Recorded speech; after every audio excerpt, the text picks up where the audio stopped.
Shalom and welcome. This week's Torah reading, Re'eh, presents an interesting progression of commandments regarding caring for the less fortunate in our communities and in our society.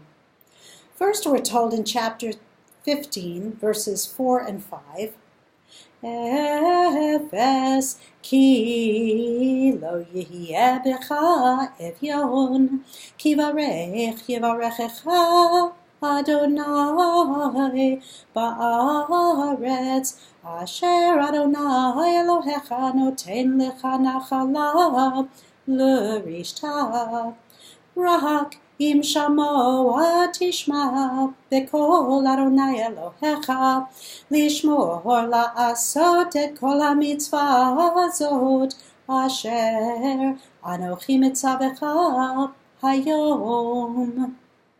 There shall be no needy among you, since the Lord your God will bless you in the land that the Lord your God is giving you as a hereditary portion.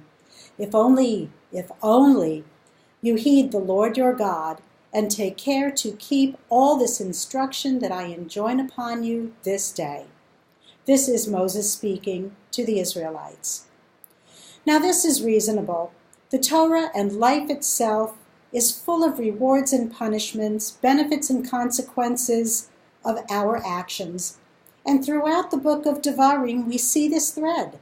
If we follow God's commandments, all will be well. But if we don't, well, it won't.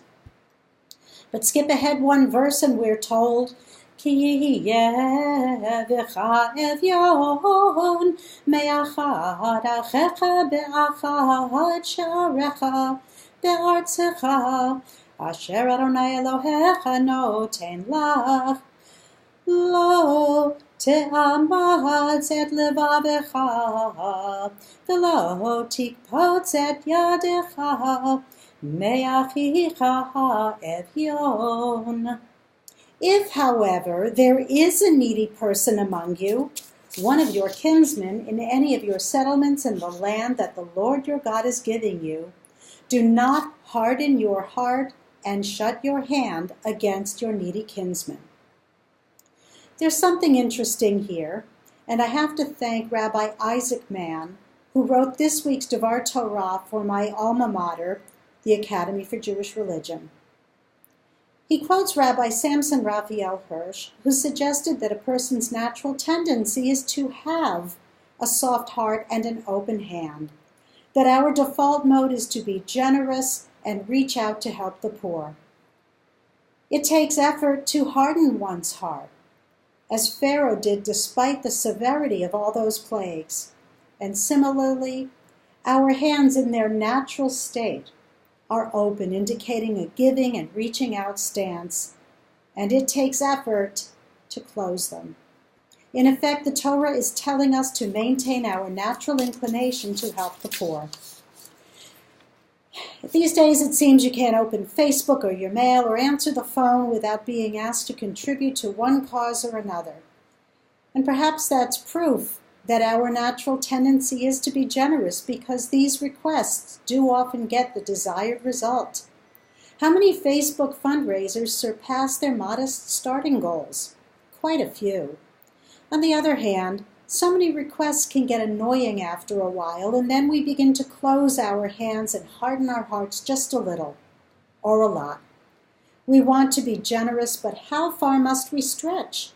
Especially, jumping ahead to verse 11, we're told, Ki lo yechdal evyon mikerev haaretz al kein anochi mitzavecha lemor pat Oach tiftach et yadecha leachicha la'aniecha ule'evyonecha be'artzecha. For there will never cease to be needing ones in your land, which is why I command you, open your heart to the poor and the needy kinsmen in your land. How did we get from there will be no poor to if there are poor to there will always be poor in just a few verses? It's a good question. I think the first verse is a goal to strive for. Similar to the commandment in next week's reading, tzedek tzedek tirdof, justice, justice shall you pursue. There seems to be an assumption that the pursuit might not actually reach the goal, and the Torah understands that.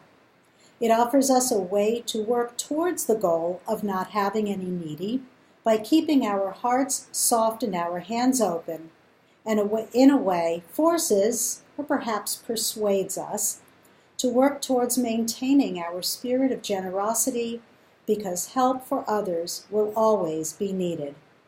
We don't live in a perfect world, but we can work towards helping to perfect it. Shabbat Shalom, and this Shabbat is Rosh Chodesh Elul. I wish you a Chodesh Tov.